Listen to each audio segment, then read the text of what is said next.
call the February 15th meeting of the Brattleboro Charter Revision Commission to order. And our first order of business is approving the minutes of the January 18th, 2024 meeting. Does anyone have any corrections or changes, or would somebody like to make a motion to approve the minutes? I move that we approve the minutes from the last meeting. Great, Denise. Good job. Denise made a motion that we approve the minutes. All those in favor, please say aye. Aye. Anyone opposed? The minutes are approved. Before we get into the business of the day, I just thought it might be nice to have a little refresher on why we are here, like who we are and why we are here. And we're here because in the charter, there's a provision that the Brattleboro Select Board, every 15 years or so, has to appoint a charter revision commission to look at the charter and recommend any changes. And we all were appointed by the Select Board in December 2022, and we've been meeting since January of 2023. All of our meetings are publicly warned because we are a public body. You can find all of our minutes and our agendas are on the town website. They are also on VCTV if anybody wants to go back and watch our meetings.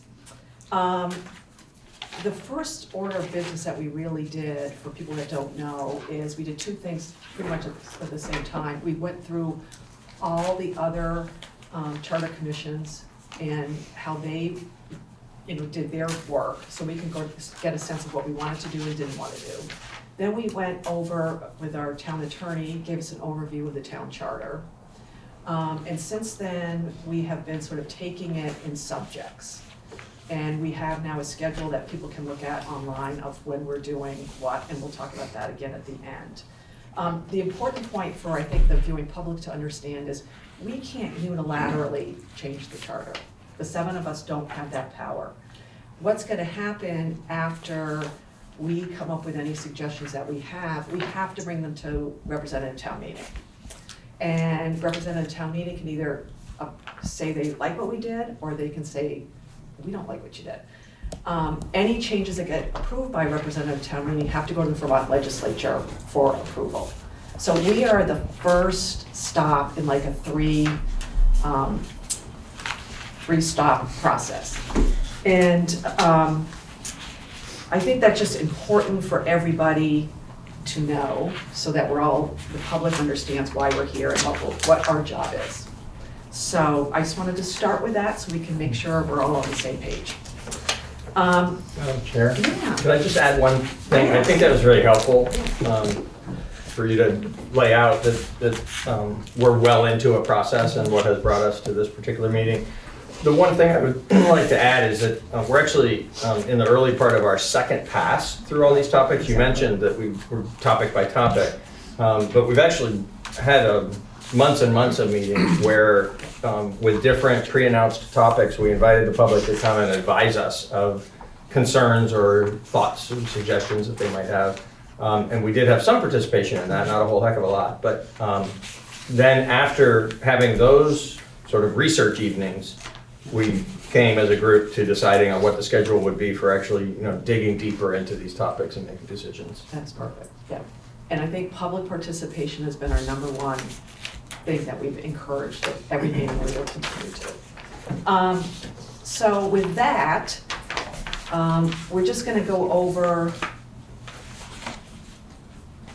Well, we'll do that at the end if anybody don't mind. We're going to speed past old business and just go to the end and talk about what we're going to do moving forward. And we'll move right into new business.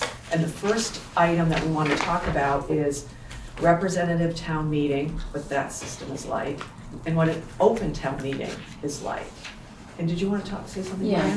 Brian? There's been some question from members of the public as to why we're asking people to come and talk to us.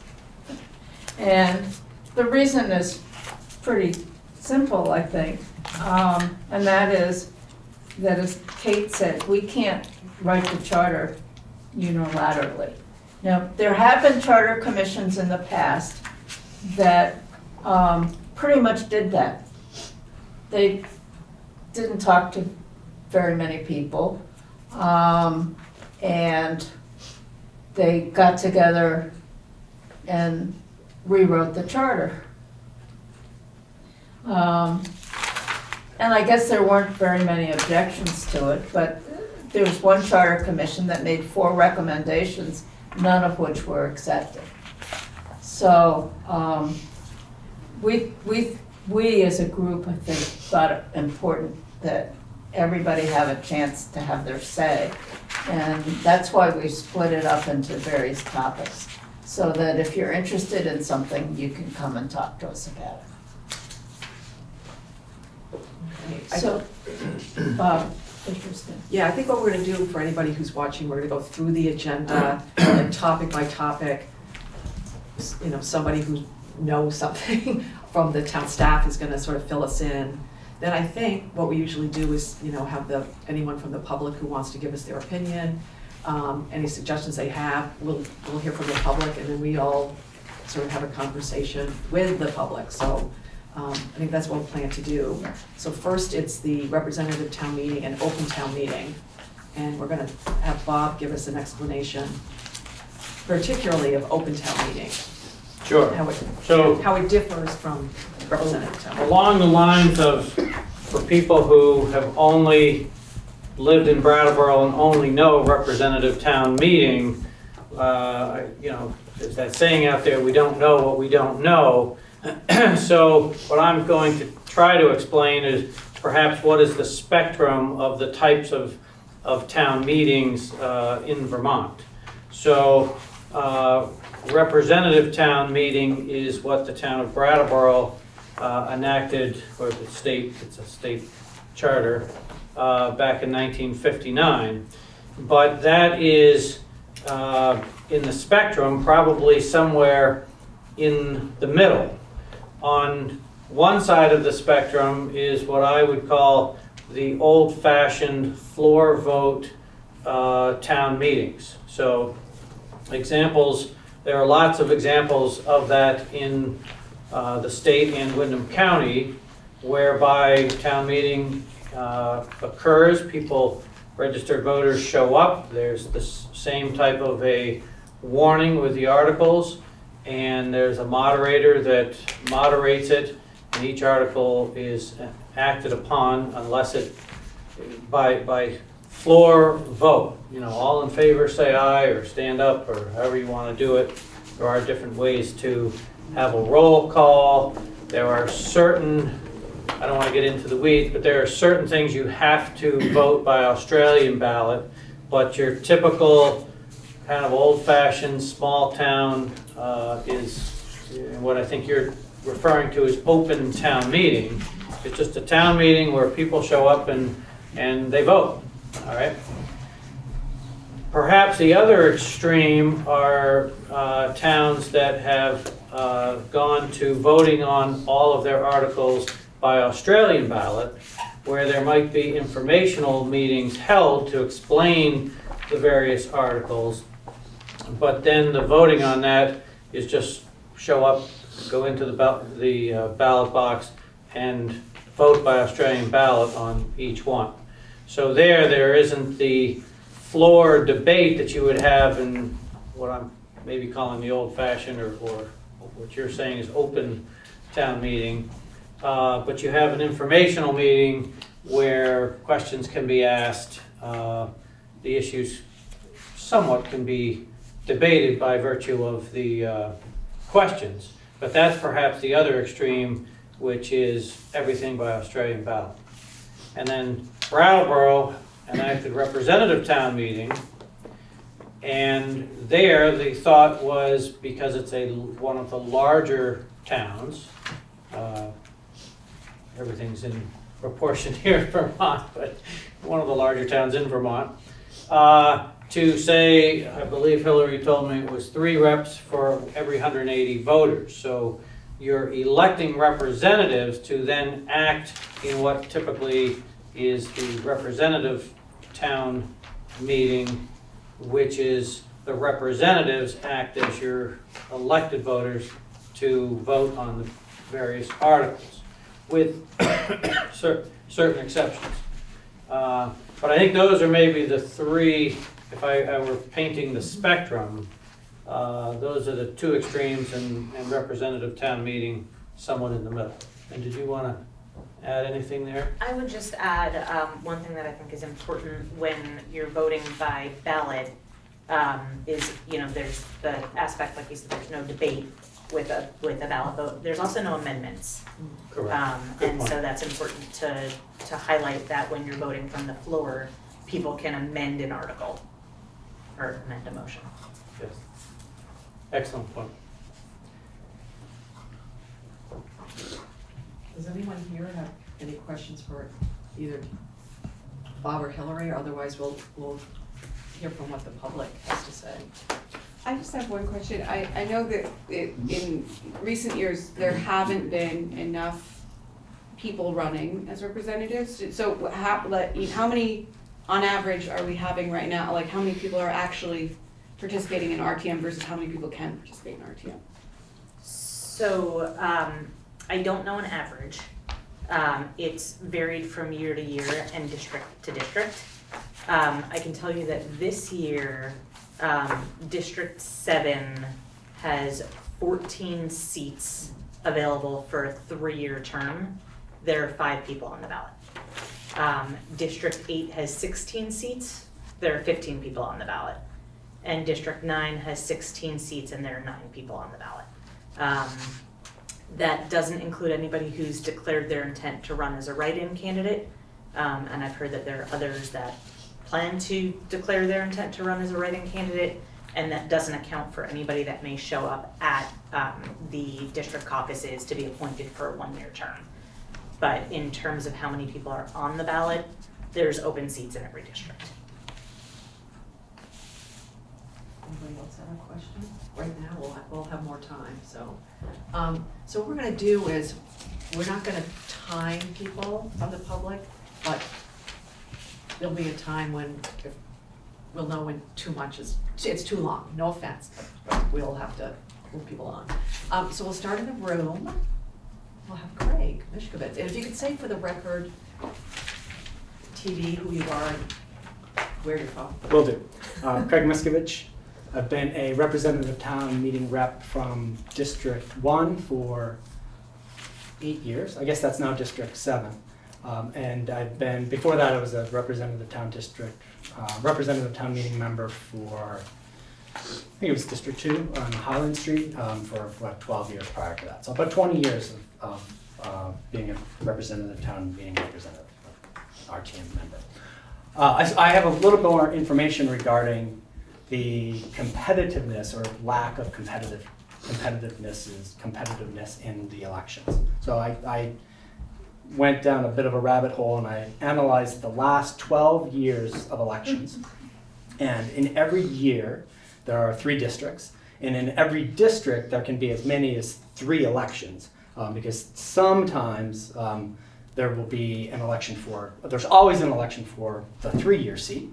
But as Hillary can explain better than I can, sometimes there's elections for 2-year seats and 1-year seats because there are vacancies. Somebody who was elected for 3 years didn't serve the entirety of their term.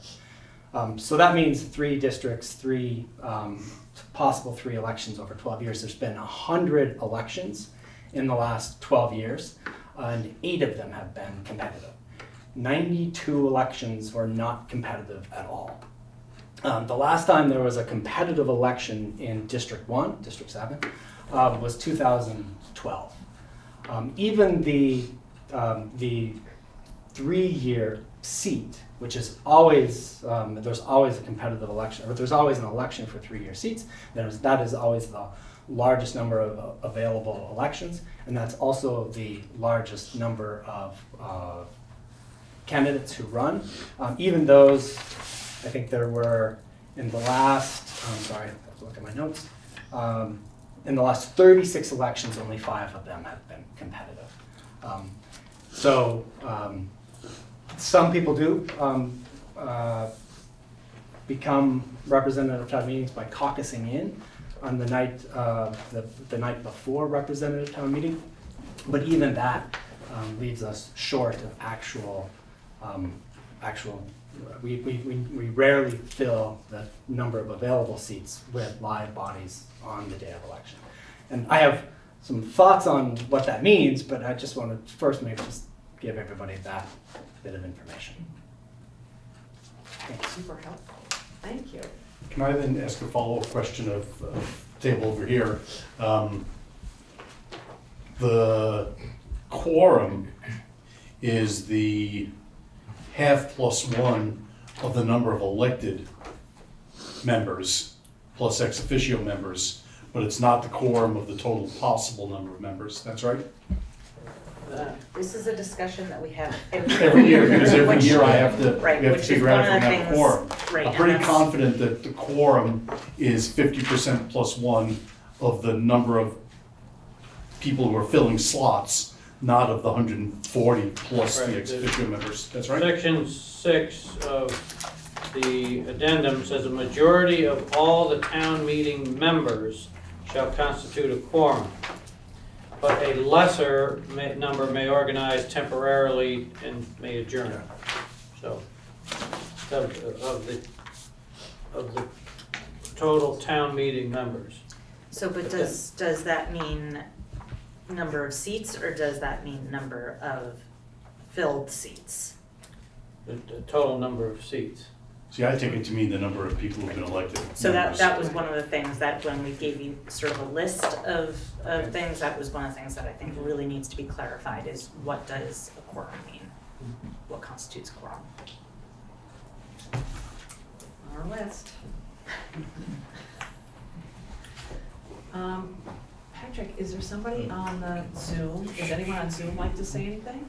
There are a number of people on Zoom, but no one has their hand raised currently. All right, so anybody on Zoom, if you want to speak, please raise your hand. Is there anyone else in the public here in the room that has anything to say about town meeting? Danielle. Please state your, Speaking of quorums, please state your my name and where you're apologies. from. Daniel Quip. I live on Moreland Avenue in whatever district that is.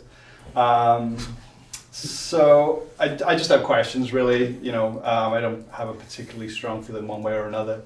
So I guess in thinking about the different forms of government that exist in Vermont, one thing I would be wondering about is participation levels. And so whether you guys have already done research on that, I don't know. You know, I guess I'm thinking about percentage of possible voters turning out in, you know, open meetings, Australian ballots, and in our unique form of government. And then particularly looking at towns such as Bennington, Hartford, Rutland, and Milton, you know, which are comparable in size. And then, you know, bigger questions like what's working with RTM, what's not working. I'm sure you've mulled that over plenty.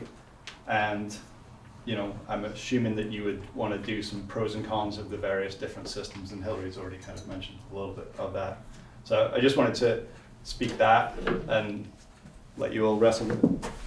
Thank you.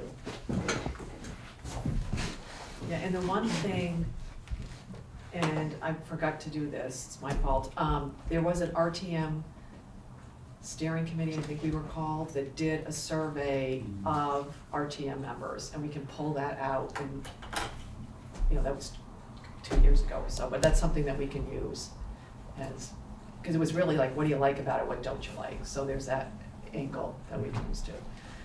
Is there anybody else that wants to weigh in on RTM or open meeting? Yeah, Tom. Thank you. Tom Mosikowski, Estabrook Street. The Southeast District, that's what I like to call them. Use the geographic things, that will never change. I think you all got the document that I shared only a couple days ago, but I hope you had enough time to review it. I won't go through much of it, it just kind of speaks for itself, except I just really want to stress that maybe not in Vermont, but in all the other states where town meeting exists, town residents, town voters have an incredibly easier time accessing and putting something on the town meeting warning. In Massachusetts, it only takes 10 signatures, and et cetera, in Connecticut and New Hampshire. There is provisions for removing topics that aren't germane or that aren't the business of town meeting or that are frivolous. So it doesn't necessarily open the floodgates to just people wanting us to vote on their dog's lunch, for example. We are gonna be talking about the powers of the Great. people, which is part of that. It's Okay. on the agenda for Oh, so I later. didn't know what we were in right now. Yeah, we're in the beginning. We're in the beginning, we're talking about Which, item 4 RTM, or the forms of meeting. 4A? Oh, Yeah. sorry. But if you want to save it and do it during I that, will. when it's in context, is Yeah. that better? We don't want to cut you off, but it'd be more in Yeah. context. Oh, sorry about that, yeah. It's okay. I do think I have something to say about the forms, though. In this book that was shared during the steering committee, I forget these people's credentials and how studious they were or objective, but, you know, they wrote a book about town meeting. I think it might be one of the only ones. They say that there's a strong negative correlation between use of Australian ballot and participation. They say that the key to participation is giving citizens real power to make real decisions. And I understand, you know, the budget is a massive one, but kind of paired with that, they add that sometimes it can be useful to invent a provocative warning item to catalyze people getting engaged, instead of just the regular old same agenda items every time that pass by 98%. And giving people access to the warning through petition, which I'll talk about later, is one way of doing that. I'll say too that in every other state, town meeting is the legislative branch, the select board is the executive branch. In Vermont, we have this weird thing. I'm not necessarily telling you guys to change it for Vermont or make Brattleboro an outlier, but it is weird. The select board is both the legislative body and the executive body. And the town meeting is kind of just a redundant or a second legislative body. Now, can I ask So you a there's question? really minimal powers compared to the other town meetings in other states. Who's the author of that book? You don't have a copy from the steering No, committee? it's like that. Susan Clark and Frank Bryan. Oh, okay. That's, I think- thank you. Sure, I think that's all I have about the forms of government. Thanks. Thanks. We'll call you back up when we get Okay. to the next. Is there anybody else that wants to make any comments about representative town meeting, open town meeting, or anything? I do. David? I asked for the topic of representative versus open town meeting to be on the agenda. I have, over the years, developed a substantial concern about whether representative town meeting is really an effective form of town meeting that fully serves the public interest here. I think that it's important to understand the purpose of town meeting and the way representative town meeting came to be, and also the extent to which that form of government really exists here in Vermont, if at all, other than Brattleboro, which it doesn't. Speaking a little bit to what Tom had to say, here in Vermont, in towns where the town manager form of government has been adopted, the day-to-day operation of the town is the responsibility of the town manager. And the town manager hires staff and makes sure that there's equipment available to ensure that all essential functions of the town are handled. And Peter, hopefully you'll correct me if I'm wrong, because you were town manager. Going great so far. You know? We then have select board, which is a form of citizen oversight of the town manager and the operations of the government. It's not the select board's role to micromanage or to conduct the daily operations, but rather to set policy and direction and to supervise and oversee the operation of the government through the town manager. We have here in Brattleboro 150 employees maybe, thereabouts, who are doing the work of the town, those core daily functions of the town government. We have a series of committees, commissions, and boards that provide input at various stages of the operations of town government. Some of the boards are quasi-judicial, like Development Review Board, which makes zoning decisions. Others are quasi-legislative, like Planning Commission. And others provide input on various topics. But in substance, and I think it's important to talk about this because when we talk about this charter, the goal is really to memorialize in writing what's the structure of the government, to accurately reflect what we have, and if we want to make changes to that and we think that's appropriate, that's what the charter should be. And Peter has stressed that in previous meetings. It's citizen oversight. We've seen, increasing salaries for select board members, but really the goal is to have citizen oversight of the paid employees who are doing the day-to-day work of the town. And then, here in Vermont, town meeting is a body that meets generally annually to review the agenda that's set out by the select board for the year's business coming forward. And so the select board spends quite a bit of time leading up to town meeting, developing budget and other plans for the coming year, and then presents that to town meeting for its consideration and approval, along with other things that are statutorily required, like the election of various officers. And so that's a layer of citizen oversight of town government, citizen oversight of select board, and then citizen oversight of the entire operations of the town.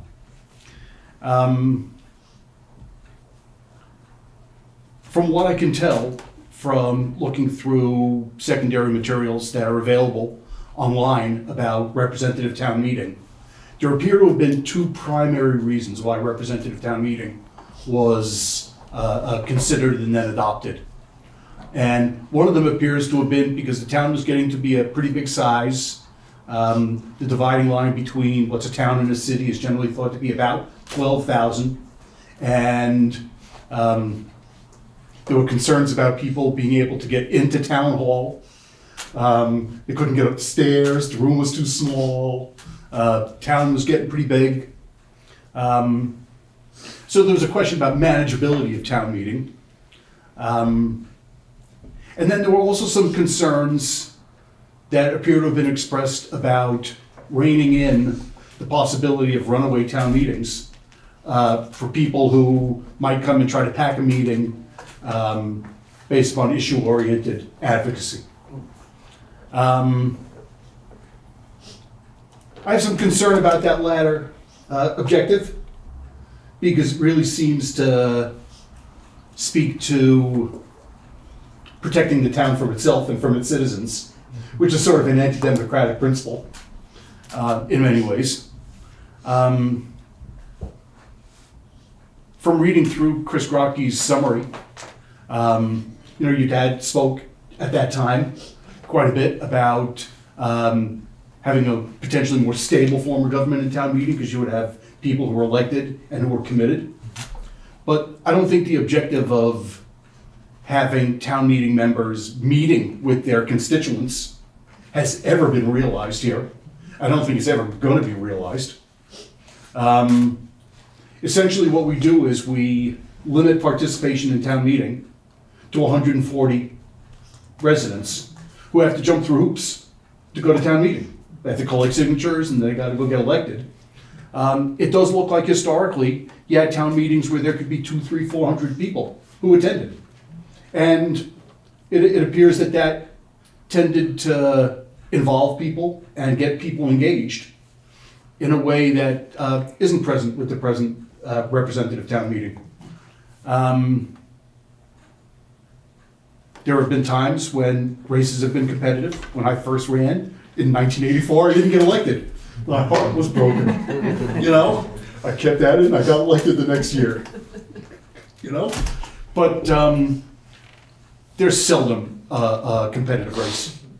And I am not convinced at this time that representative town meeting really improves the quality of town government.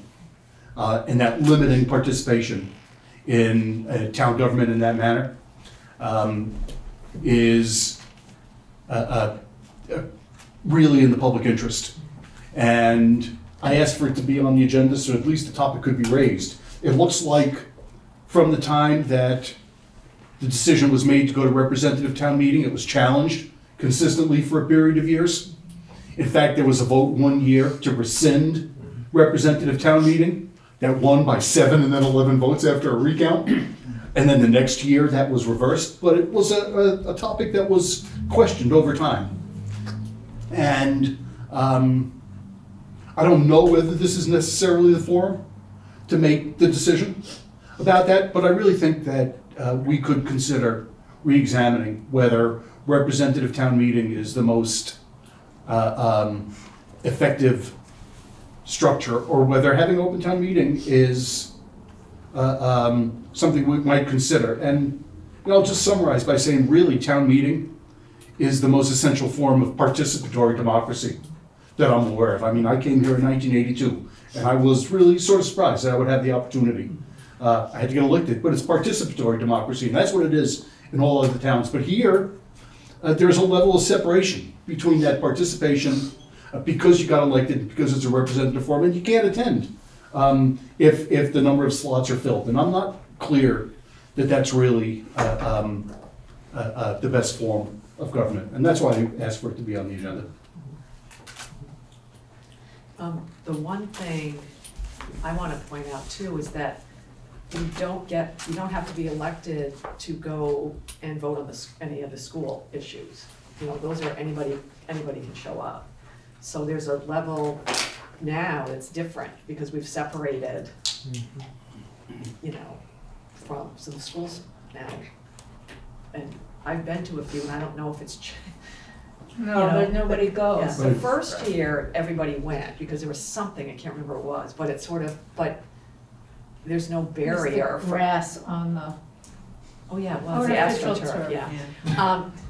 But it was like, there's no barrier for anybody to go to that, and if it's something exciting, people come, and then, But annual town meetings around the state are packed. oh, yeah, well, that's what I'm All the wondering, time. if, I think there is something too different between, and it's, I hate to say it, but I think some people don't get into the school budgets as much as they get into what's happening in the town.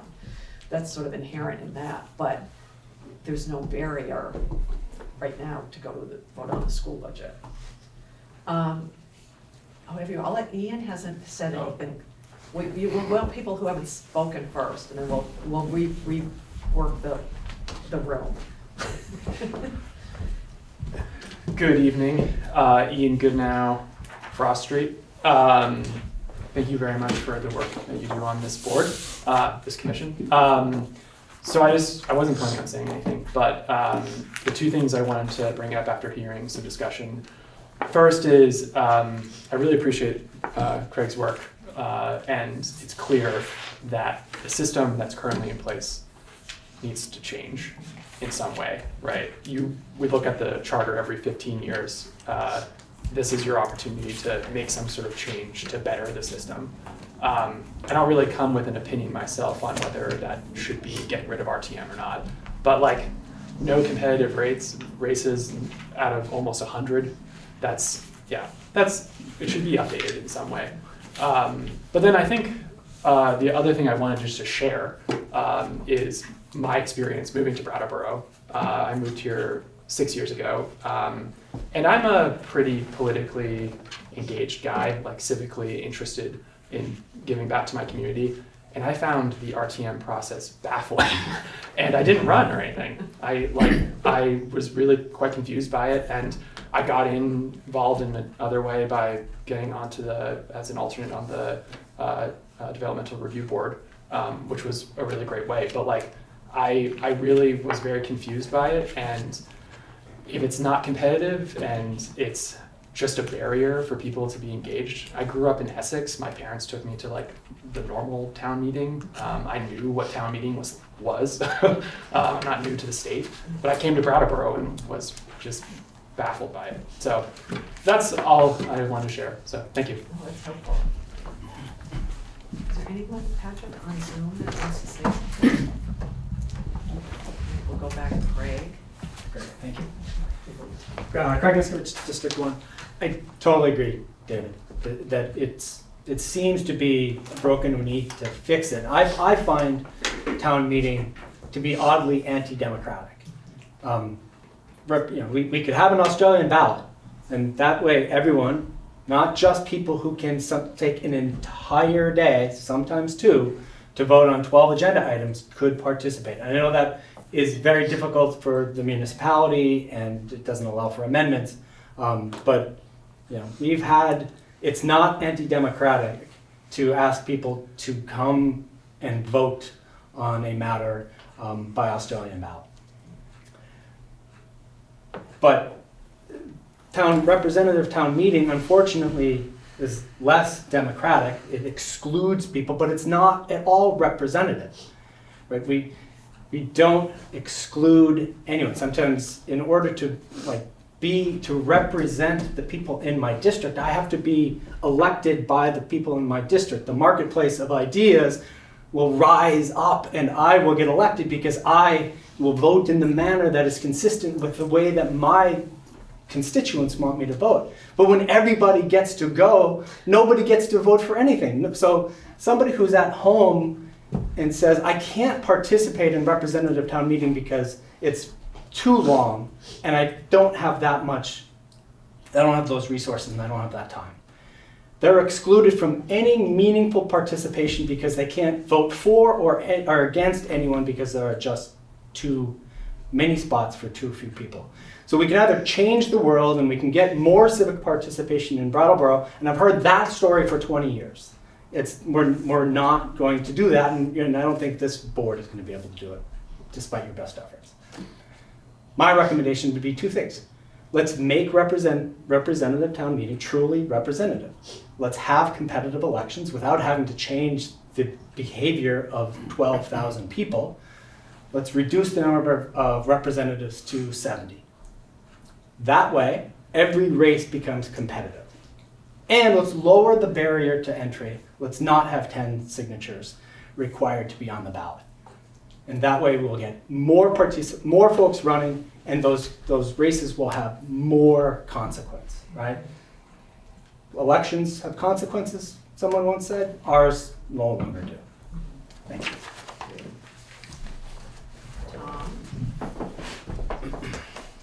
I liked aspects of what I've heard from the last three, at least, speakers, that there's an issue with RTM. I think maybe you all know, if you've read the history too, that it came from this fellow who had time in Massachusetts, right? And that's where there's the most RTMs. I forget what my document compiled, but like 25 or 40 RTMs, something like that. And remember, there in Massachusetts, they have more powers. The town meeting has more powers, which includes RTM. And so what I've read that they frequently do is, in the spring, they have like bylaws and budget meetings, and in the autumn they have zoning and planning, or maybe it's the zone. Anyway, they divide up to two different themes throughout the year. And it's not just one meeting, one day of the year. It's like a few or several or a dozen in the spring, and ditto for the fall. And I remember when I was on it in grad school in Amherst, it's now a city and they don't have that, but I was getting emails every single day. This was an incredibly, and it's a collegiate town, right? But this was an incredibly active body. So it feels like what we have here was some people's attempt at taking that and bringing it to Brattleboro, but only a little bit of it came, which was the form of government, the representative members, but without any of the extra powers. So just like how the select board is just 5 people representing the town, but it's a commitment to show up bi-weekly and be consistent and learn all the topics. I feel like that's the way it is in Massachusetts. because there is actually a whole lot of more decisions and more powers they can make. So therefore, it's good to have a consistent body of membership body. So I'd say either please expand the powers here and make them more like Massachusetts, or if you're not going to and keep them like for the typical for Vermont, then make it an open town meeting. Because right now it's a disjointed combo.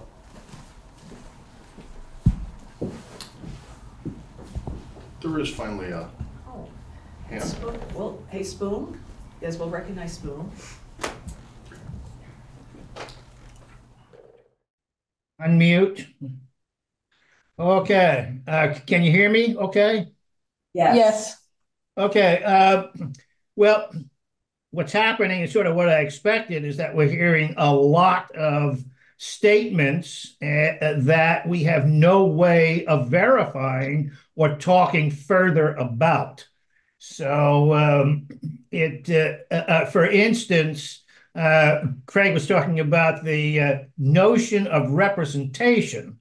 Well, a representative is elected in a district, but the assumption is that that representative will go to the body, the legislative body, and learn a great deal more about the subject that requires a decision and make a decision based on all of the information that was learned in a much more investigative, serious study. So is this whole notion of what is a representative supposed to do requires a great deal of examination. I'm also not sure that when I think of why it was changed in the first place, I can't recall all the history, but it sounded a lot like there were too many people showing up with issues rather than looking at the needs of the town. And again and again, debates would kind of devolve into personal contests. And I think when representative town meeting was proposed and ultimately started, it was intended to create a better, well-informed body. And so I would think that if the concern now is having a more effective body, then the discussion would focus on how do we get representatives to be better informed. And that's not an and if there's no way to do that, then there is certainly no way to do it with 400 people. But there are ways that it can be done. But that, again, is not going to fit in this forum. So, my thought is that the Charter Commission needs a committee to focus on this question and really be able to spend a lot of time taking all of these ideas, claims, statements, et cetera, and parsing them all out, seeing what's really true and what isn't. Thank you. Thank you. Thank you, Spoon. Daniel. Thanks. Daniel Quick. I just want to kind of like push back a little bit against the notion that the current elected representatives are not informed. As somebody that sat at the select board table, for the last 5 years, during those town meetings and I guess in the town meeting I participated in before that, I found that the people that choose to run take it very seriously to become informed on the issues. And I think it's also true that the select board members during the course of the year attend to a great deal of business. And so, are necessarily much more informed about things in the 51 other weeks of the year, right? But for the warned items on the agenda at representative town meeting, I think we have a pretty informed and thoughtful body already. So I don't think that's the issue. I think the issue is about competition for seats, about whether I think David's point about, actually right now we limit participation through that form of government. And so it's really an open question as to whether or not a fully kind of open town meeting would lead to greater participation, whether it would lead to greater participation at the same level of informedness is to be seen, right? And maybe there's, I guess, an assumption that it would be sort of diluted in some kind of way. I mean, the other notion of an Australian ballot is an interesting one as well. That would lead to the highest level of participation, surely in terms of numbers, but what level of engagement is behind that participation is hard to say.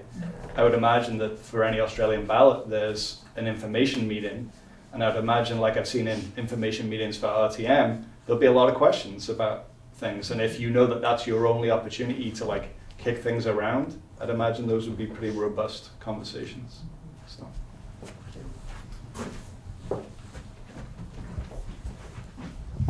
David.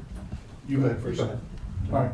Well, I've heard a couple of people speak about the potential of knocking down the number of seats. That's not something I'm in favor of, because I'm really in favor of as broad participation as possible. I do agree that the current membership of town meeting comes in informed. And so that's not the reason that I'm suggesting at least consideration of the change. I'm suggesting the consideration because it's not clear to me that that form of government is really serving any particular purpose other than creating a barrier to engagement in that form of participatory democracy.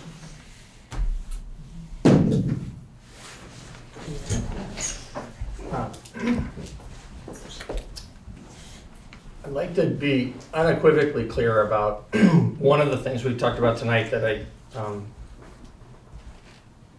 strenuously oppose, and would like to say why. And then I'm actually really pretty agnostic on this basic question of RTM versus open town meeting, but I think there's some important things for us to weigh about that choice.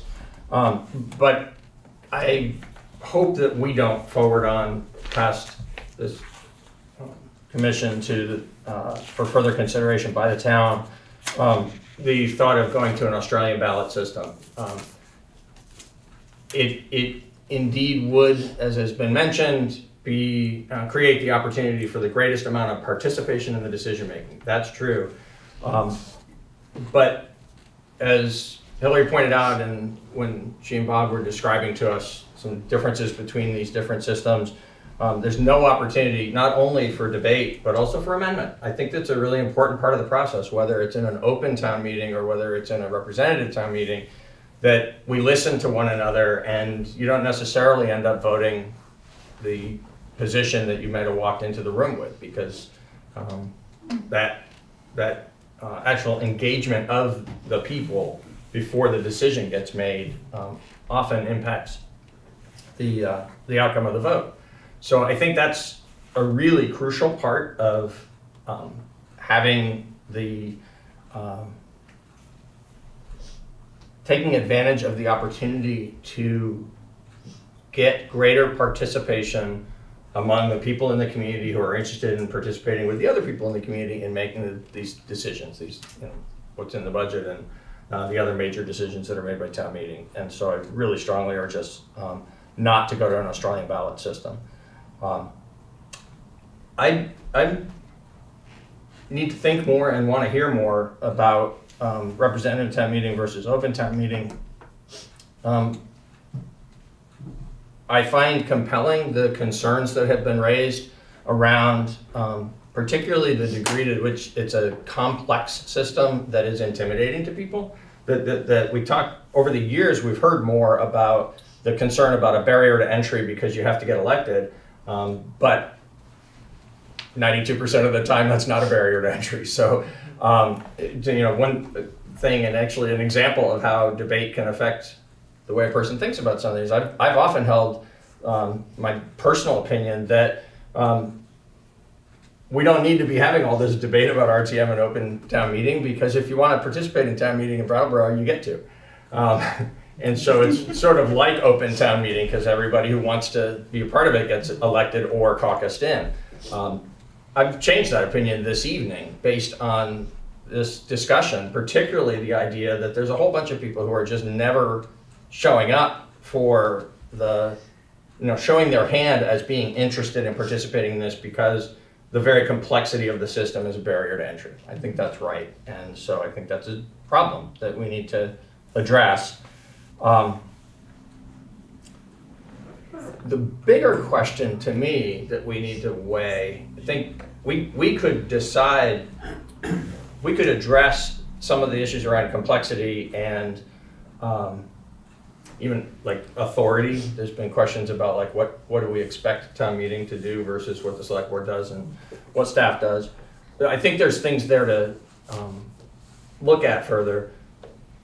But the other barrier, let's assume that we were able to make relatively more surgical changes to how the system functions so that we reduce these barriers to entry and we invited more participation.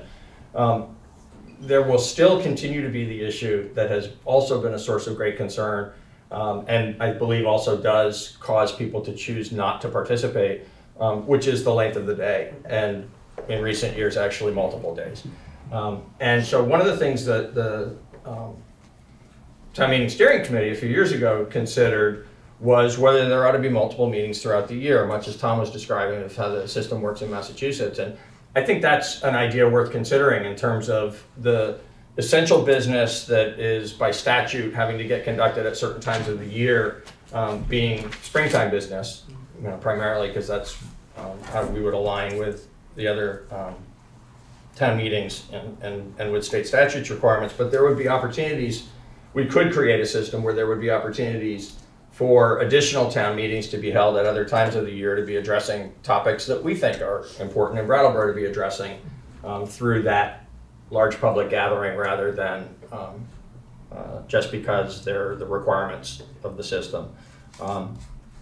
I'd like to explore that further, and if we were to decide to do that, I would lean more to representative town meeting than to open town meeting, because I would worry about this aspect, and this might be construed as anti-democratic.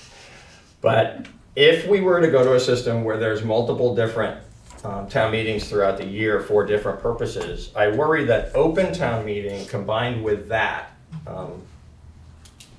with the separate different meetings throughout the year, would invite the people most interested in the narrow issue of the day to show up rather than the people most interested in town business. And it means we would potentially create a system where the most motivated on particular topics got to decide what the town would do on that topic. Not necessarily out of sort of the collective best interest idea of we get in a room together, we don't agree about everything. We're not coming here to deal with just the one thing, but rather with sort of the welfare of the community together. And I think that if we were to move to not just having the one day a year, that there is a more compelling reason for us to want a group of people who are showing a continuing commitment to the work, to be the ones who sign on and do that work throughout that year. I want to push back on that just a little bit, because right now, and it seems like you could get someone to be a 3-year candidate for RTM who has one issue that they care about and can, sort of like blow up the day by being concerned about this one thing. And so I don't think that RTM is effectively doing anything about that. And I understand your concern about having it, if it's it's the multi-year thing, having sort of forcing participation in issues you don't care about, but like you're still gonna have the same problem where you're disenfranchising a lot of the people who would otherwise participate by saying that certain people are more qualified than others to participate in the system. And as another person who's a transplant from elsewhere in Vermont, I agree with Ian that this is a very needlessly complicated system, and I don't think that switching to a more complicated RTM would fix that problem.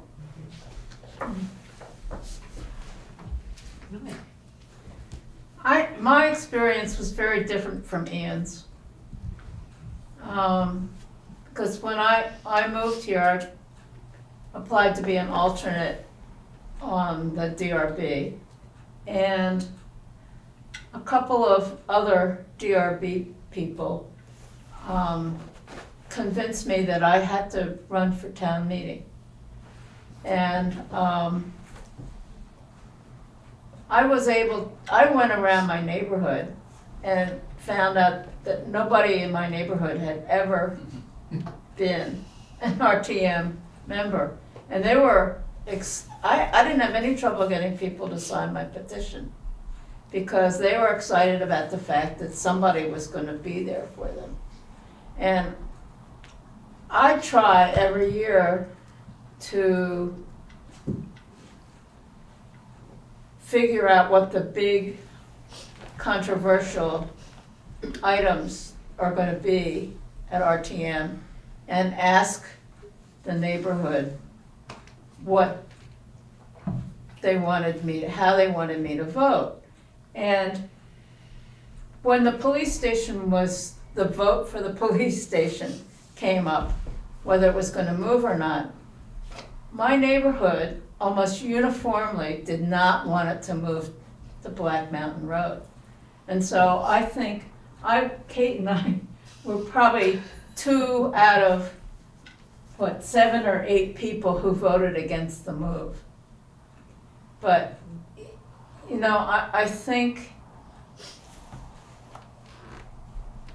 if you take being a representative seriously, and you're an actual representative, I think that kind of makes a little bit of difference. And I don't think very many reps do that. So it's not really, in that sense, you're not really a representative. And I think what I've heard tonight is very interesting in terms of some of the ways we could solve the participation problem issue. Hillary wanted to say something. So our office, the town clerk's office, has sort of kicked this around a lot, just sort of dreaming and trying to think outside the box. And I'm not advocating in any way for one way or the other, but just to bring some points up. Our one, I guess, logistical concern about an open town meeting is probably not a reality based on what we've seen with the schools, right? 4 different towns, 14,000 voters, and you usually have about 100 people show up. But if there were some sort of contentious article, we have 8,850 voters plus in the town of Brattleboro.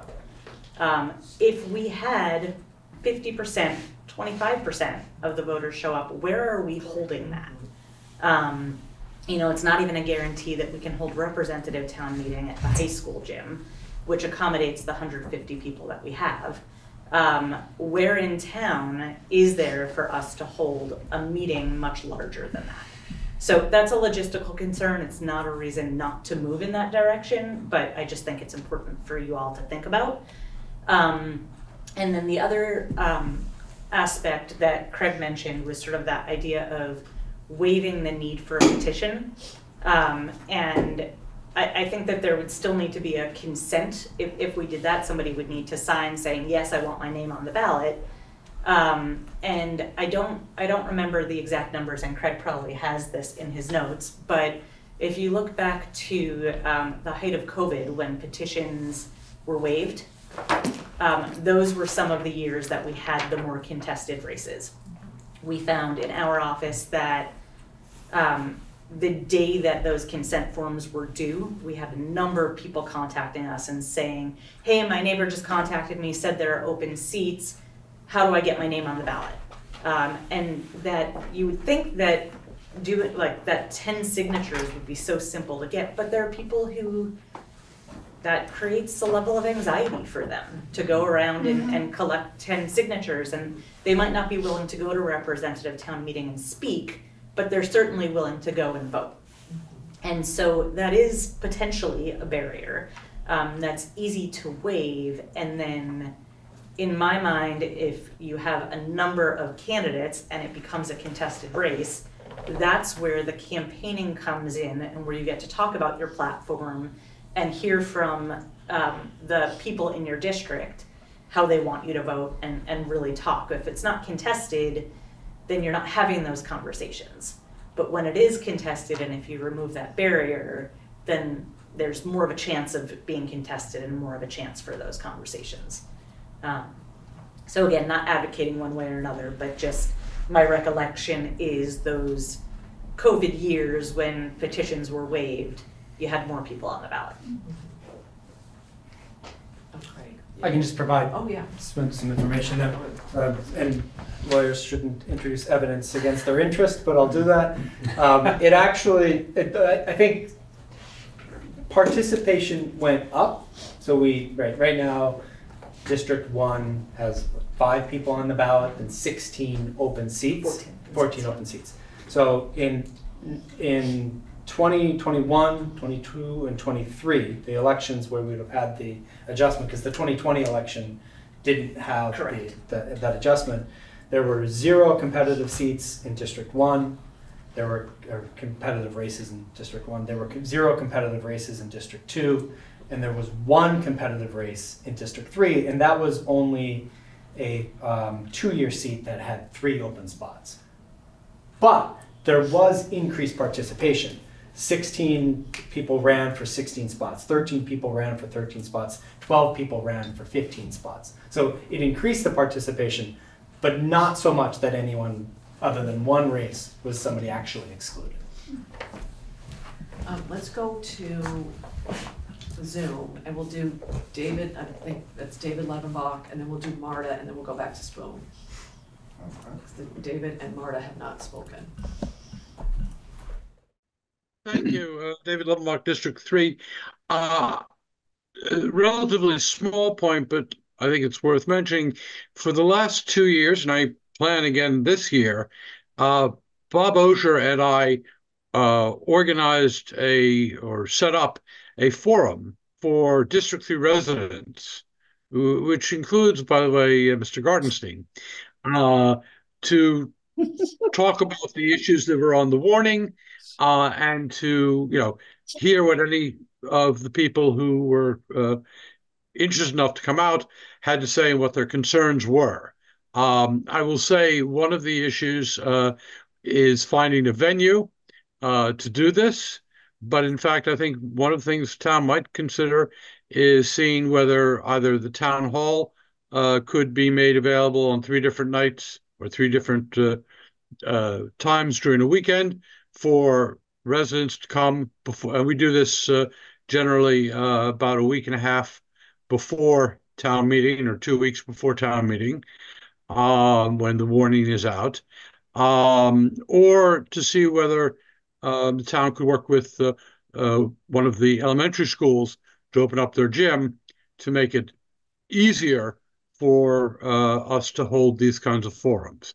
We had between 10 and 20 people at the 2 forums, and also created actually a Facebook page for District 3 residents who wanted to participate. We haven't seen much activity on that Facebook forum.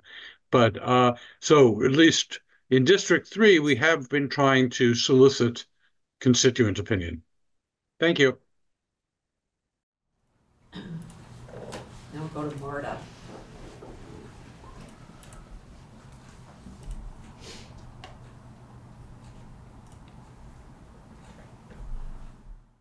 Yeah, hi, Marta Gossage, District 3.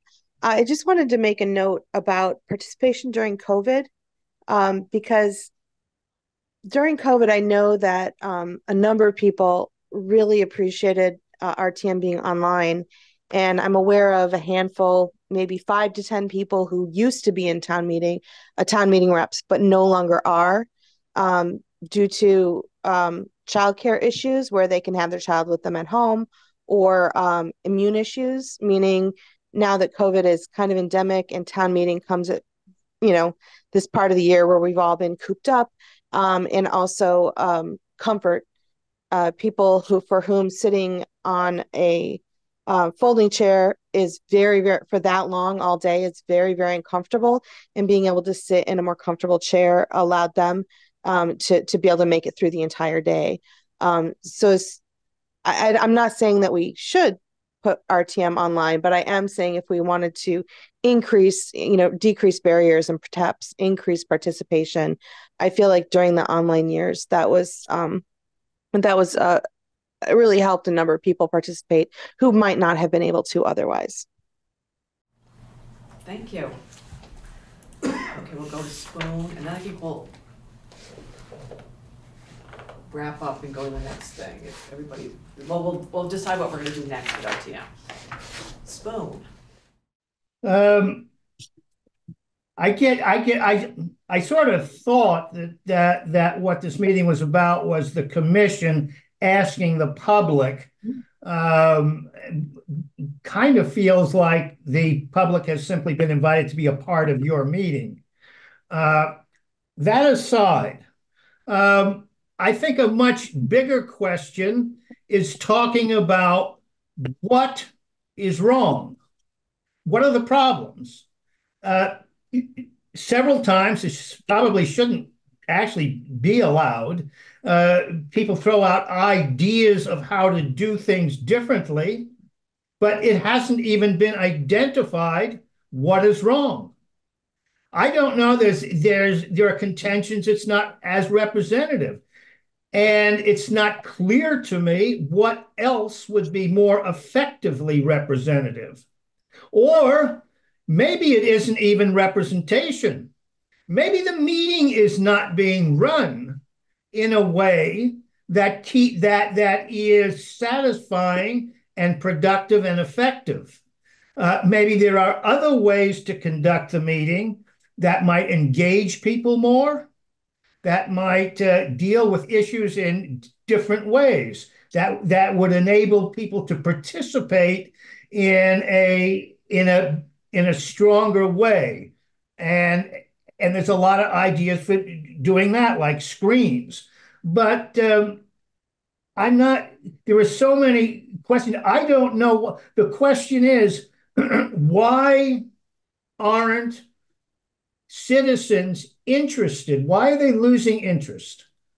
And I think the commission should stop and maybe do some kind of survey, try to get some hard information or some from a larger part of the town, print the survey in the paper so people can send it in, and be able to get a much broader view and much more complete view.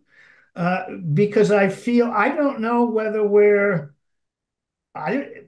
fighting over something here or trying to learn something. I'll stop there. Thank you, Spoon. We are going to have another conversation about RTM on May 16th. And we had, at that meeting, the idea is to talk about the procedures of RTM. So I can sort of sense, I don't think we're ready right now, tell me if I'm wrong, to make a giant decision about where we're getting from RTM. That's not what we're doing right now. This has been the most lively Charter Revision Commission meeting we've had, since we started. Yeah. So, I personally am glad that we had a real substantive, topic on which we elicited some real input from whoever was willing to engage. And it is very unclear to me why town meeting takes so long. Because we used to have town school district meeting, and we would get out at 5 o'clock after both of them. Yeah. Yes. And I don't know what's changed. I've been moderator for 2 years. Last year's was, way quicker. The remote meetings took a very long time, but we're trying to identify why the time commitment over the course of the day or two is so burdensome, because it shouldn't be. Just going off that, I think Daniel brought up a really good point, which is that we should maybe look at how the meetings are conducted in other similar sized towns. And, you know, we can also look at the level of participation there, but because it seems like the one of the underlying issues is the actual like way in which the meetings are conducted and making them manageable. And so I think that would be something really good to look at for that meeting in May is, you know, what are other towns doing to sort of manage the meeting? Yeah.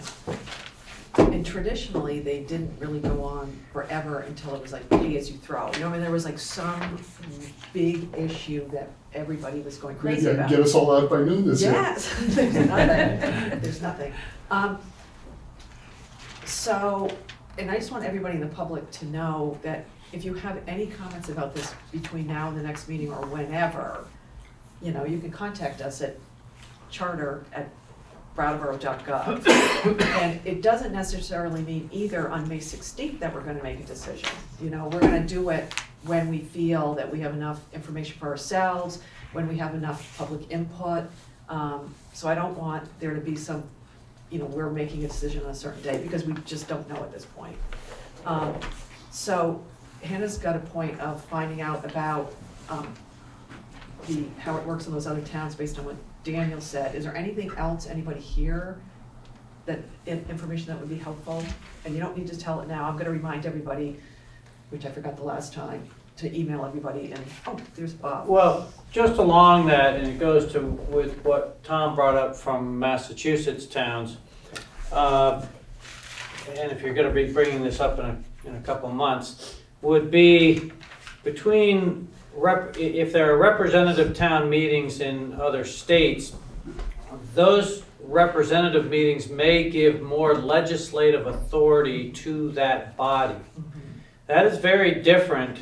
The representative town meeting, with the exception of a unique ability to pass a town ordinance, is not the legislative body of Brattleboro.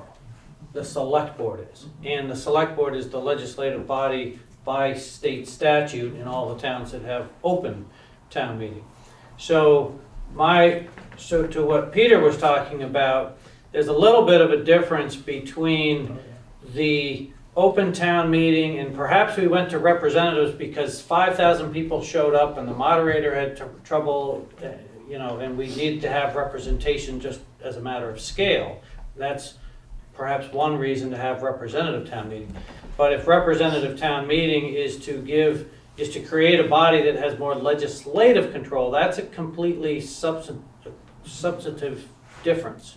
So I'm not weighing in favor of one versus the other. I think the discussion is fabulous.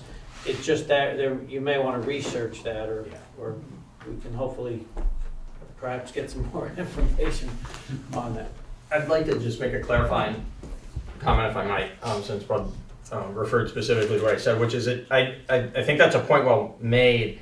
And my comment was about the time management aspect and the long days being an impediment to participation, and not a suggestion that the authority of town meeting ought to be changed. Yeah.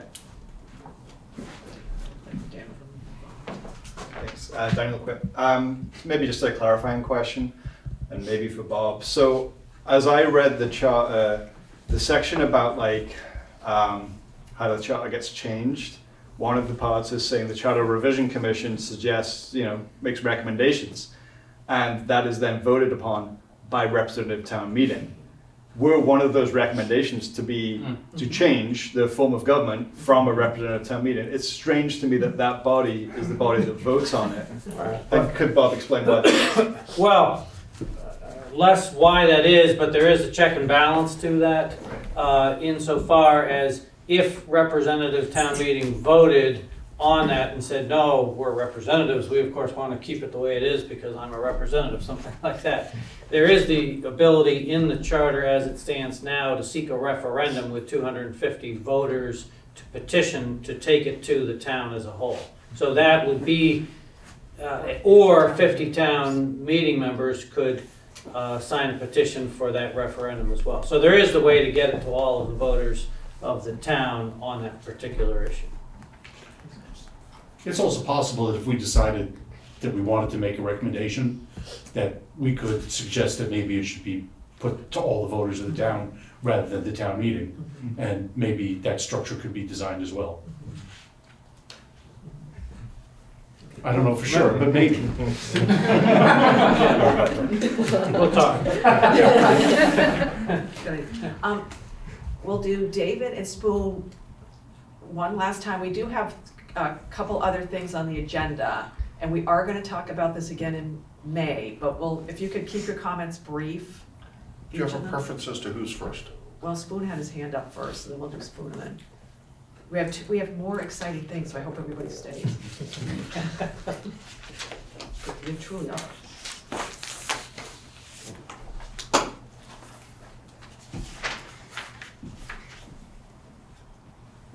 You know, I think Spoon's hand has been up the whole time. Does he want to talk to us or not? Am I on? Yes. Oh, okay. I'm sorry. I was muted and I didn't know what was happening. I wanted to leave a comment that I think is one that should be borne in mind as you go forward, as we all go forward. The comment of RTM seems to have changed.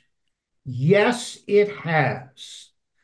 When I started 25 years ago or so in RTM and walked into that room, I would say 90% of the representatives, I don't know if it was that high, it was very high, were downtown businessmen or businessmen in general, bankers, lawyers, real estate agents, etc. The membership is no longer like that. Most of that generation is gone. It has been replaced with younger people who see the world very differently. We see that an example of that are the issues of the money we allocate each year to social services. It's a shift in the knowledge, the expectations, the hopes, and the needs of a new generation stepping in, and an old generation not wanting to let go very easily. And you'll find a lot of the contentiousness are in issues of that nature. Period. Thanks, Phil.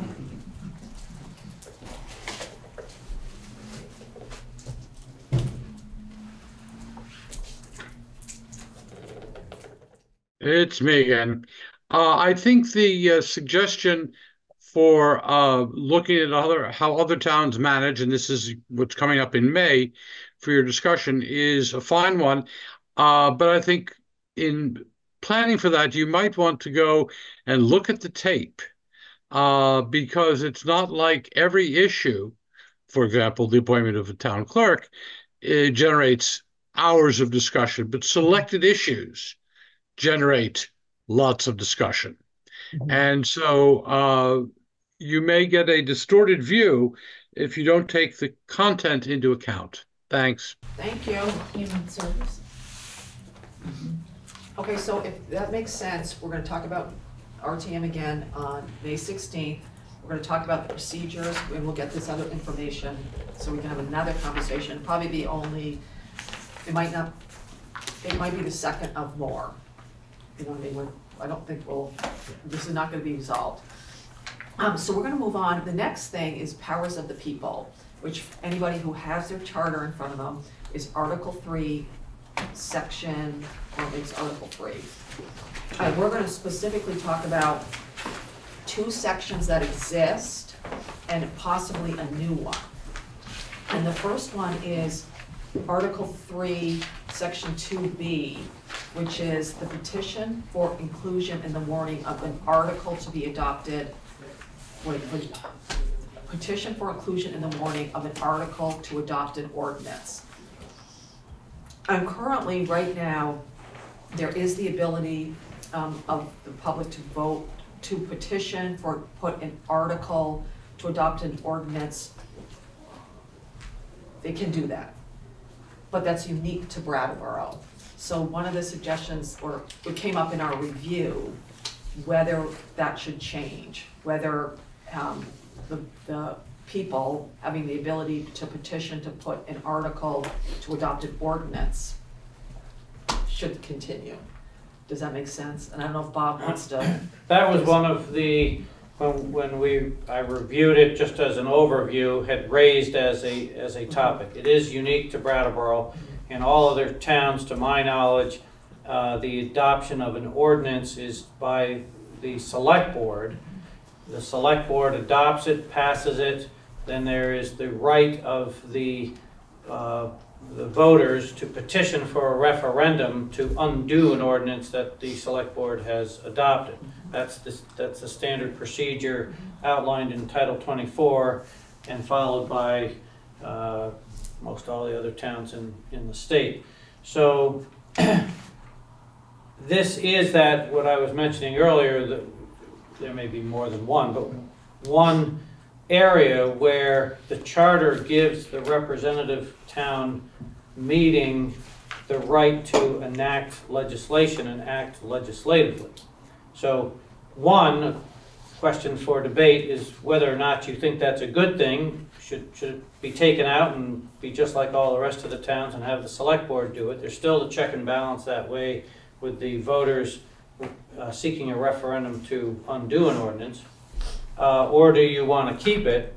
And then a related issue that I had brought up earlier was whether or not you want to have an ability to petition to take binding action on particular matters. Because if you go back, and I might be expanding the scope of what you were looking at, but under the initiative article talks about inclusion in a warning to reflect public sentiment, and that's a whole nother debate on the germaneness there. But our charter doesn't really talk about the ability for voters to petition for a binding article, which may not be an ordinance. So I'm suggesting that you may want to discuss that alternative. So you're right now at the end of the town RTM agenda. There are always those items that we talk about and we debate, and we vote on, but it's not binding. Right, anything under other business is not Right. binding. So what this new section would do New section. would make it possible to have a binding resolution. Well, in other towns where you have the ability to petition for an article at town meeting, which requires 5% based on the statute, that petition can come to town meeting and be acted upon as a binding article. Mm-hmm.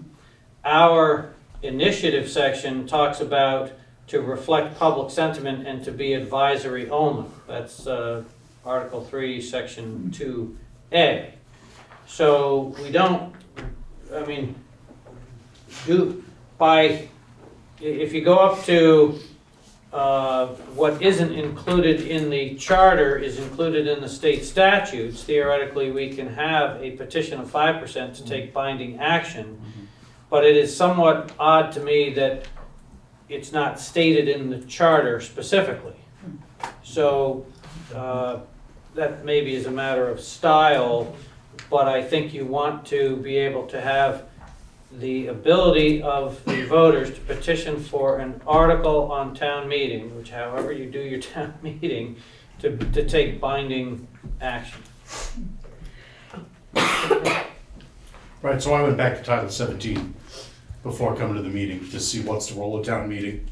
And right there in the first section about town meeting, it says that the voters, maybe it's the second section, that 5% of the voters can put an article onto the town meeting warning. you know, I have separate concerns about the way Article 3, Section 2 is structured. I've always been troubled at the fact that the very first thing in the powers of the people section is that you can put an article onto the town meeting warning that has nothing to do with the town's business and select board, you know, and nobody can take it off. I think that really trivializes the powers of the people and separates it from business. And if that initiative provision is going to stay, and I think it would, I wouldn't move to take it out. I would move it to the end of that initiative section. But I do think that, is there any reason why we don't have a provision that says that voters can put by 5% of the voters in town an article on the warning? I don't know why not. I don't think there's any reason why it just isn't in there, and it just seems like if you're picking up this document to say, okay, what are the powers of the people, to tell them to go to Title 17 to look for that, you would think that it should be right here, plain and simple. If you want to petition for an article for binding action, it should be just like everywhere else, 5%, and boom, have a section on that. So I'm in favor of that. I you know, as to the ordinance provision, have we ever had a petition to put an ordinance on the warning? The closest I can think of in the 7 years that I've been here has been the plastic bag ordinance, which was advisory to the select board, and then the select board ran with it. But it wasn't a 10% binding ordinance change. Can I ask a clarifying question of Bob's? So are you suggesting that 5% could be advisory or binding? It's the same percentage, and it's really up to the petitioners whether or not they say it's advisory or binding? Yes, but I would say that for purposes of this commission or committee in debating the Article 3, Section 2A, which is the part that says if there is a 5% to be advisory, regardless of how frivolous it is, it shall go on the warning. That is unique to Brattleboro, and it's only because it is in the charter that it's there, because case law in the state of Vermont says that a select board has the authority to reject an article petitioned by the voters that isn't germane to the business of the town. And then it's a select board making that decision. And but Brattleboro is unique. So that is a policy decision of how much you want to just have people petition for an article that has nothing to do with the town of Brattleboro and just to be advisory. But if you want to have that in there, have that, but then also have, I think it's more important to be looking at what is binding. If you're petitioning for binding action and it's the same 5%, I tend to agree with you, David, that should be more front and center, and advisory things, just like other business, is always at the end. I mean, just if I can, just to follow up on what Bob said on Hillary's question, the statute specifically authorizes 5% of the, I don't know if it's residents or voters, to get an article for binding action onto the warning. What Bob is saying is that then select board can say, well, that's got nothing to do with town business, and we're not going to include it. And that case law allows us to do that. But yeah, I think that we're talking about putting, at least potentially, into the charter what it says in the statute, that you can go collect signatures to put an article on the warning. Because nowadays, if you want a binding article on the warning, and you're not on select board, the only way to do it is to petition select board. And I don't think Hillary's question has been answered yet, which was, would the 5% threshold apply equally to advisory measures and binding measures, and it would just be a matter of the petitioners identifying which one they wanted? It feels to Well, me I think like that ought to be based the on- case. If you're going to put in 2 and you want 1 to be advisory, then you would have to state, as it says right now, that it's to be advisory only, and then advisory only. And you have to then state whether you want it to be voted upon by all of the voters or just representative town meeting. So that's your initiative section right now. But I find it, and this perhaps goes to what Ian had said earlier, as far as the confusing nature of a charter. Here you're talking about powers of the people, and there's no mention of Title 17 and the ability to petition for binding action. I think that should, at the very least, be placed in here. And if this commission decided that frivolous matters should be up to the select board, then take out this whole section and just replace it with what is in Title 17 right now, and then leave that to the select board. That's a policy decision. I just raise it to be debated. It's not for me to make that determination. I think the thing that I'm struggling with is if I were circulating a petition for something that I care deeply about enough to go and get 5% of the voters, why would I ever do advisory instead of binding? Why would I go through all of that? Because it's frivolous, it's got nothing to do with town business. Right, because there's no way, if you want to say, shall the town vote to make January 3rd National Hedgehog Day, okay? It has nothing to do with the town, and the town doesn't have the legal authority to do that. So it can't be binding by definition. So it just seems that the two are incongruent to one another. And we had a case that went to court, and the town lost, and then the prior, because the charter had stated, your charter, the judge said, your charter says it doesn't matter, you can have frivolous things. And then the last round, it got solidified as to the select board, if there is such a petition, shall put it on the warning. That was an amendment of a prior, I think, prior charter review commission. And so be that as it may, I mean, the pendulum swings both ways, and that's up to you to make that recommendation. No, because I'm like lost a little bit. Putting something on for being binding, you're saying that even if it passes, it doesn't necessarily become Brattleboro law if it's frivolous. Is that what you're saying?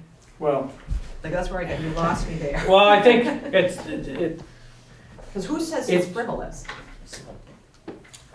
It's if it's going to be binding by case law, it's the select board that determines whether it's germane to town business.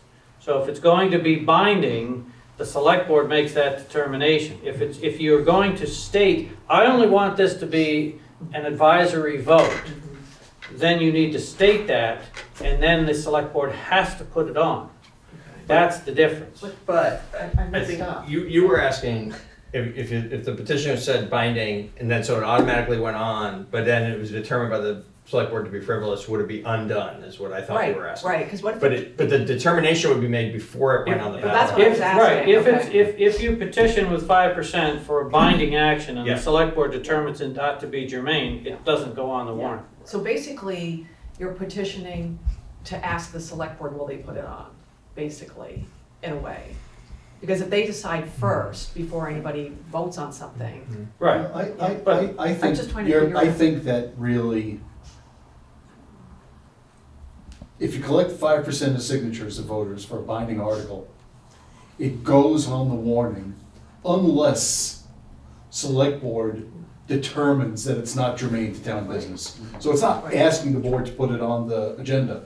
it's going on the agenda Right. unless the board Right. determines it doesn't have to do with town business. Right, that's what I was trying. And that's what case law states. Yeah. But if you want to avoid the possibility of the select board saying, no, we don't think that's germane, then you have the ability under what exists in here now to say, oh, I just want this to be advisory, in which case the select board can't take it off.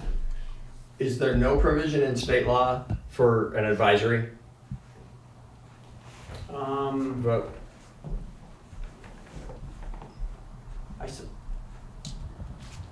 I don't know. I suppose you could petition for an advisory vote, but in other towns, I'm not so sure that a select board would hold a special town meeting for something that's just advisory. So I think the select board could reject such a situation. Yeah. At what point does the decision get made about whether or not it's binding? Like, does that get made before, like at the beginning of the process, or like, say someone got the 5%, the select board says it's not germane to town business, does it then become something that can be advisory only, or do you have to make that decision at the very beginning? Unless the petitioners wanted it and stated that it was advisory only, then it would be binding. And if the select board, as David said, it would go on the warning unless the select board determined that was not germane to town business. Right, but then could it still go on as an advisory only? No. Okay. No. They'd have to re-petition the whole thing. It's similar to somebody running for select board and circulating a petition for a 3-year term and then deciding later that they want to run for a 1-year term. They'd have to, because that's what the voters signed was for the 3-year term. Okay. Tom, then we'll go to Spoon. Just quickly, because that topic took so long of introducing the state statute power. Sorry. No, I'm saying that's probably why you haven't mentioned the other one, the bonding one, the 10% petition for a bonding article. No, well, the 10% is with regard to adopting an ordinance. Right. Bonds are entirely different situations. Oh, I thought I saw something in state statute that said that the voters of the town can, with 10% of their signatures, get an article for bonding. I think you may I be. don't have it. Yep, I think that's 1751. Keep going, I'll look at this while you're That's talking. all I know to say about it. 1755. When there's a petition for the proposition of incurring bonded debt to pay for public improvements, the petition requires 10% of the registered voters. For these cases, the warning must state the purpose for which the indebtedness is proposed, the estimated cost of the improvements, and the amount of the bonds proposed to be issued. Thus, the petition should also state these specifics.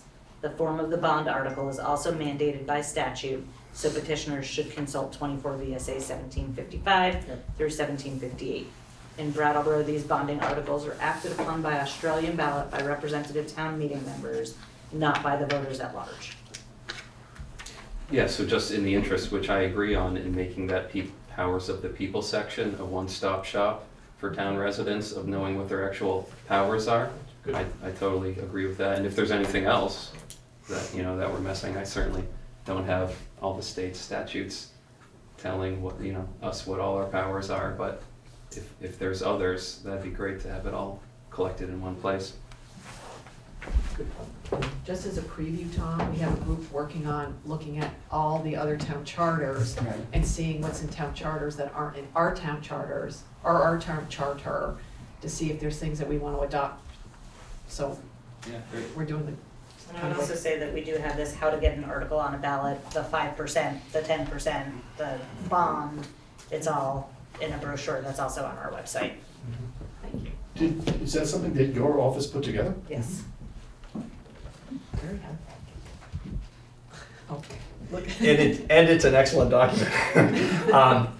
It's also an excellent document that explains in detail an exceedingly complicated array of options. And I think that the point has been well made, and we do have work to do around actions that would simplify this, make it clearer to everybody what their rights are. Especially the language. Want to go Spoon, who's had his hand up?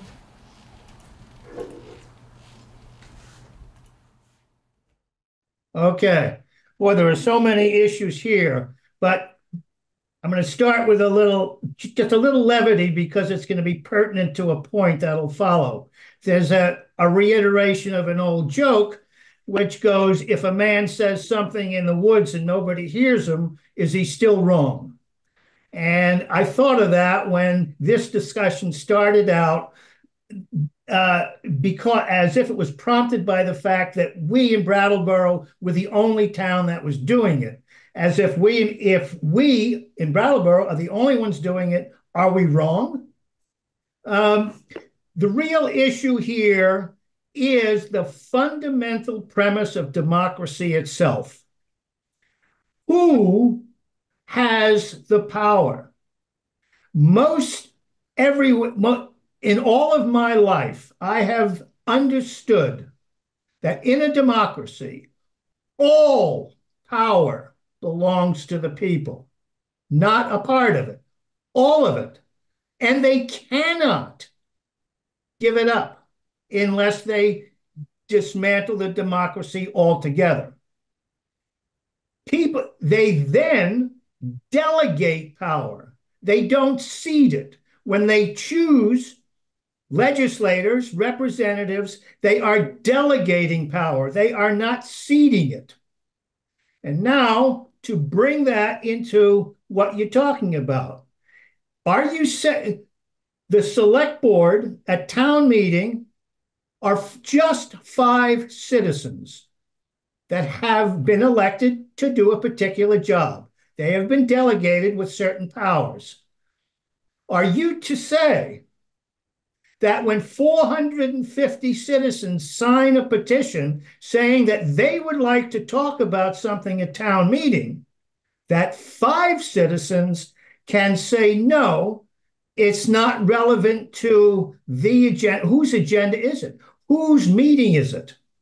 And this commission needs to go to the state for a very serious opinion, because representative town meeting is unique here in Brattleboro, and there's a lot of things that were never covered.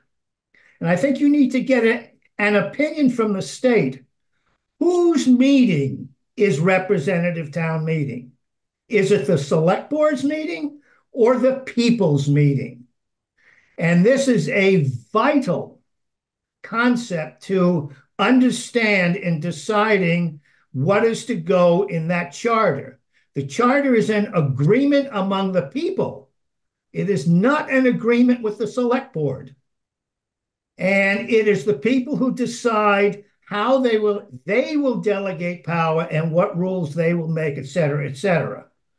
And so this is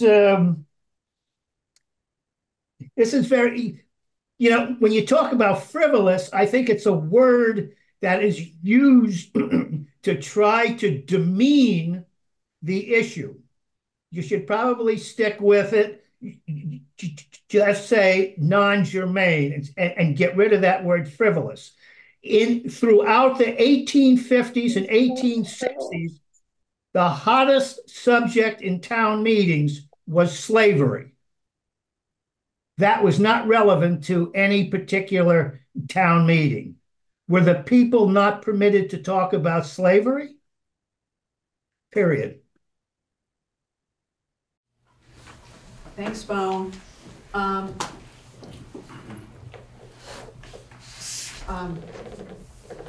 So we've talked about 2 of the 3 issues. I don't know if is anybody ready to make it. I mean, I personally am. We were talking about taking something out, but I don't think there's anything we want to take out right now. Like either. Are you asking if we want to do a motion? Yeah, well, I'm thinking we've got 2, then we have 1 more on the agenda, which is recall. We want to talk about recall, but we've got the first one, which is Article 3, Section 2B, is about. I think we're ready to. All right, I think that rewriting the section of the, can I? Oh, yeah, yeah, am I- yeah. I think that the question about whether and if so how to rewrite this section needs further discussion. Yeah. So I asked that it be placed on another agenda, informed by this discussion, so we can all think about it. Yeah. And then maybe Hannah and I can think about general structure Yeah. to propose. And then the board can mold it, the commission can mull it over, and then we can come up with specific language afterwards in consultation with the town attorney. Yeah. I think it's premature. Oh, I do Just one- too. But I'm thinking like, to me, I'm just gonna, because I know Spoon's having this thing, but I'm not, if, I don't wanna take like power away, you know what I mean? Right. It's like, we, you know, we can adopt it, the people can adopt, can petition for an article in an ordinance. I don't, like, I'm not sitting here going, I want that to go away. So it's, I think we need to, I think we're not here to like, at least rip things away from people, you know what I mean? So I think that's a good suggestion. Do we? Can you do a draft? I think what we'll Some do is language? we'll start by suggesting a framework. Okay, And then if everybody agrees with the framework, we'll put the language together. Is that okay. okay with you? Yeah, yeah, I think, you know, since it's in state statute, it should be pretty easy to, Right. once we have the framework to flush out. Good. Yeah, 'cause I That think sounds good. Because that to me sounds like a lot of what we're talking about is looking at what's in state statute and making it, adding it into what. And we'll look at this handy dandy little pamphlet Yes. that I found in the rack downstairs and said, wow, look at that. I bet that's helpful. Now, what do we want to do about the Tom has his whole? hand up. Hey, can I just? Oh, yeah, I'm sorry. Since you all will be talking about this again, I'll save like what I shared by the email, which if you all didn't see it, please do. And Patrick forwarded my email where I gave a little explanation to the document too, so you can maybe see that if you didn't see, you know, unhide quoted text at the bottom of the email. If you have Gmail, I don't know what yours does. Anywho, I would just say briefly that the two things I would suggest, in addition to what we've talked about for powers of the people, is drastically reducing the petition amount, in how I already alluded to when I was speaking in the wrong agenda item, but I'll speak more to that later, and it's in my document. And then also look into the idea of electronic signatures, because if you're going to keep the number so high, because that's already allowed in all sorts of ways with commerce and business, but yet with democracy, it's like you have to go around and get people to sign things on paper. It's like people don't even answer their doors anymore. So it's even harder than it used to be to get a real life signature, which makes the 900 for an ordinance just insurmountable for almost anything. It's never been done, right? In Brattleboro, to our knowledge. Not So, in the last 7 years. yeah, so those are the two things, but we'll talk about it again. Thank you. So what do we want to do about recall? The question was, do we want to add for cause to recall? I don't know if there's a,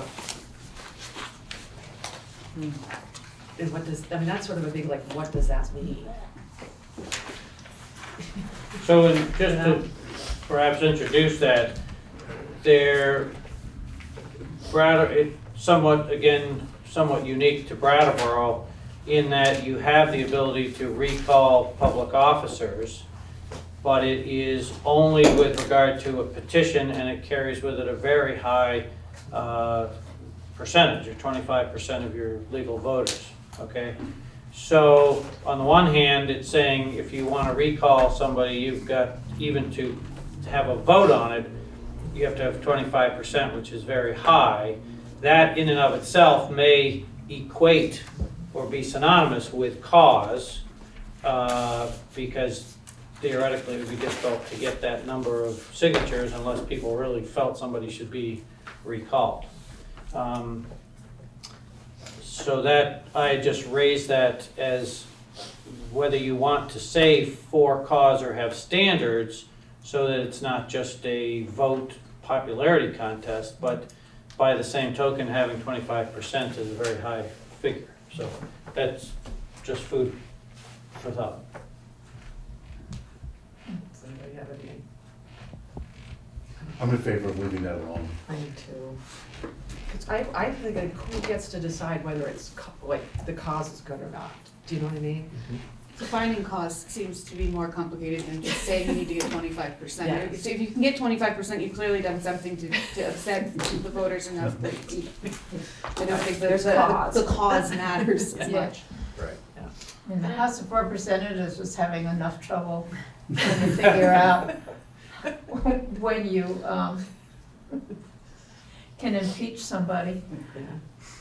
I just have a question about the language that's currently in the charter where it says a recall petition signed by at least 25% of the legal voters of the town and bearing their addresses shall be filed with the town clerk within 15 calendar days of its issue. What does that mean, of its issue? Does that mean the issue, like, of the time that the petition started being circulated?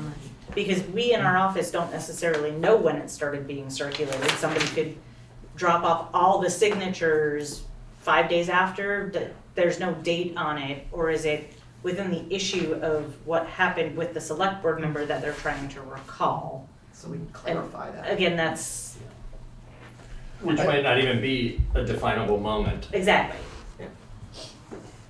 But by the same token, and I agree that should be clarified, it shouldn't be a running, start a petition now and 4 years later you get to 25%. There should be some time limit within which signatures are stale.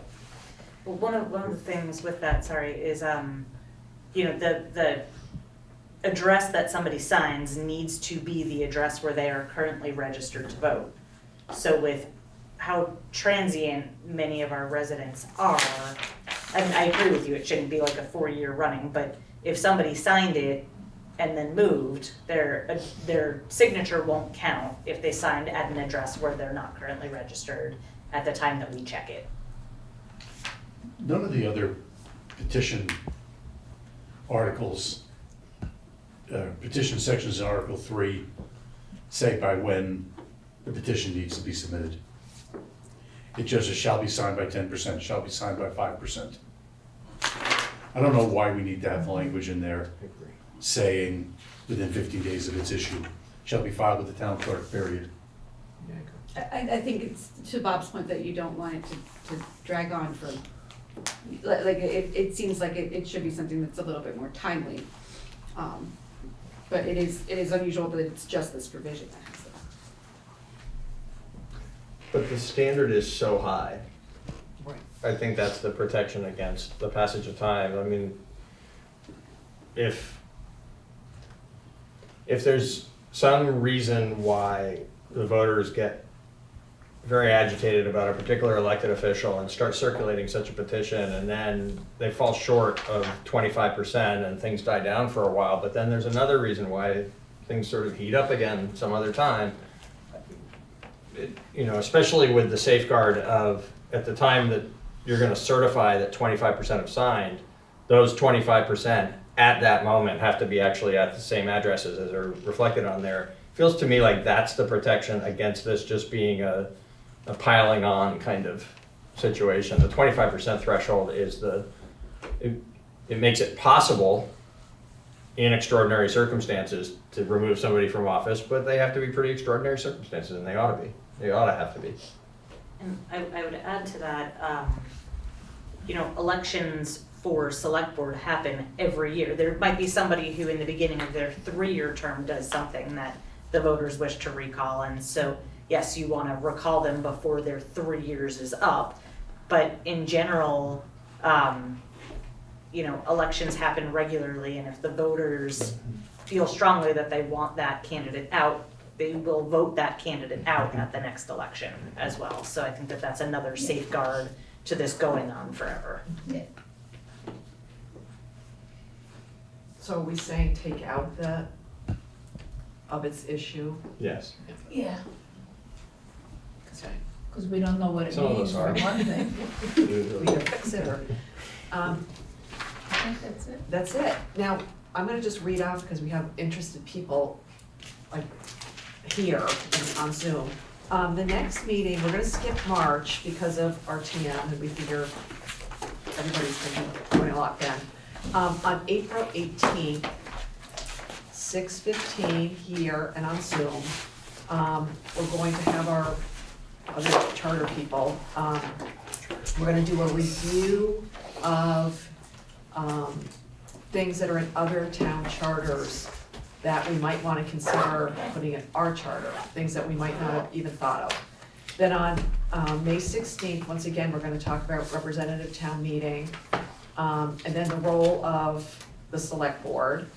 That was actually put on because the select board asked us to put, or a member of the select board suggested we do that. And on June 20th, we're gonna talk about representative town meeting and representative town meeting committees and other town committees. So it'll be the Finance Committee, Human Services Committee, and then we're gonna continue, we had a couple of, well, I don't know if we did the Energy Committee already, I think we took that. So pretty much it'll be the Finance Committee, Human Services Committee, and then there's the Capital Grant Review Committee that we don't even know why it exists. So, and if anybody wants to know more about these, you go on the Brattleboro town website, brattleboro.gov, and you can go to the charter page. It tells you what our timeline is. And if anybody wants to suggest things that we should be looking at, you can email charter@brattleboro.gov. Please can we put on the next agenda to continue the discussion of ballot initiatives? And we'll have a framework to present to the commission next time. Yeah. Anybody have anything else? Oh, Craig. Madam Chair? Sorry, I was writing. The other rabbit hole I went down is the reviewing the minutes from the last 20 representative town meetings, which thankfully have a start and a stop time. So I've analyzed the length of town meeting over the last 20 years, and I will save the details of that analysis for the May meeting. Well, I'm gonna tell you something. Nice cliffhanger. I have to tell something that Craig is, I don't know if I'm more, like, have less, or have more time than Craig does in my life, but I actually went through and actually did a breakdown of how many minutes on certain subjects. Ooh. So I got, if I still have it, we could add it together. You know, so between the two of us, we know way too much. All right. I move to adjourn. Whoa. Patrick? David David? Levenbach has his hand up again. Oh, yeah, David. I don't know if you want to. Well, since he came to the meeting, we'll let him. Thank you. So now I'm speaking as chair of the Finance Committee. I spoke to you as an individual because we couldn't get a meeting scheduled before it came up last time. Do you have specific questions or things you want us to prepare for the discussion of the Finance Committee in, I think it's June? Yeah, why don't I send you folks something? Because I have notes on what we were talking about at the last meeting when you folks were there. And we I'm can gonna do my also, best to get as many of the Finance Committee members there. Yeah. okay. So don't just speak for them. Yeah. That sounds good. Thank you. Thanks, you. And we'll probably think of other things we want to ask them Yeah. between now and then. June. Yeah. Okay. Somebody want to make a motion? David, David, all those in favor? Aye.